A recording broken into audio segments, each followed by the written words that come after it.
దక్షిణాదిన 4 ప్రధాన భాషల్లో నటించింది పార్వతీ నాయర్. నేచురల్ స్టార్ నాని సరసన జెండాపై కపిరాజు అనే చిత్రంలో కూడా నటించింది.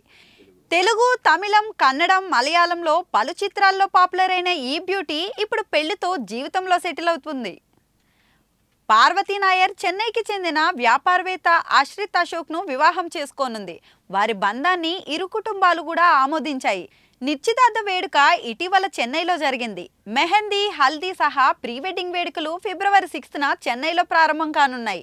పార్వతి తన ఇన్స్టాగ్రామ్లో నిశ్చితార్థ ఫోటోలను షేర్ చేయగా ఆన్లైన్లో ఇప్పుడు అవి వైరల్ అయ్యాయి.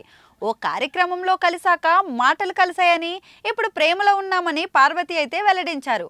కొన్ని నెలల పాటు ఈ జంట డేటింగ్ సాగింది. చెన్నైలో మలయాళం, తెలుగు సాంప్రదాయాలను అనుసరించి తల్లిదండ్రుల ఆమోదంతో వివాహం చేసుకుంటున్నామని, వివాహానంతరం వేడుకలు కేరళలో జరుగుతాయని నాయర్ అయితే వెల్లడించారు. అయితే పార్వతీ నాయర్ వివాహ తేదీని ఇంకా ప్రకటించలేదు. కమల్ హాసన్ ఉత్తమ విలన్, గౌతమ్ మీనన్, N9 ఆరిందాల్, ఎంతవాడు గాని అనుష్క, ఎంగిట్ట మోతాతే, నిమిర్ వంటి చిత్రాలతో తన నటనతో అయితే మెప్పించింది. దళపతి విజయ్ నటించిన బ్లాక్ బస్టర్ మూవీ ది గోట్లో కూడా ఒక చిన్న పాత్ర పోషించింది.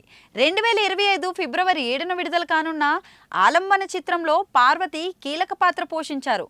పెళ్లి తర్వాత నటిస్తుందా లేదా అనే దానిపై స్పష్టత ఇంకా రావాల్సింది.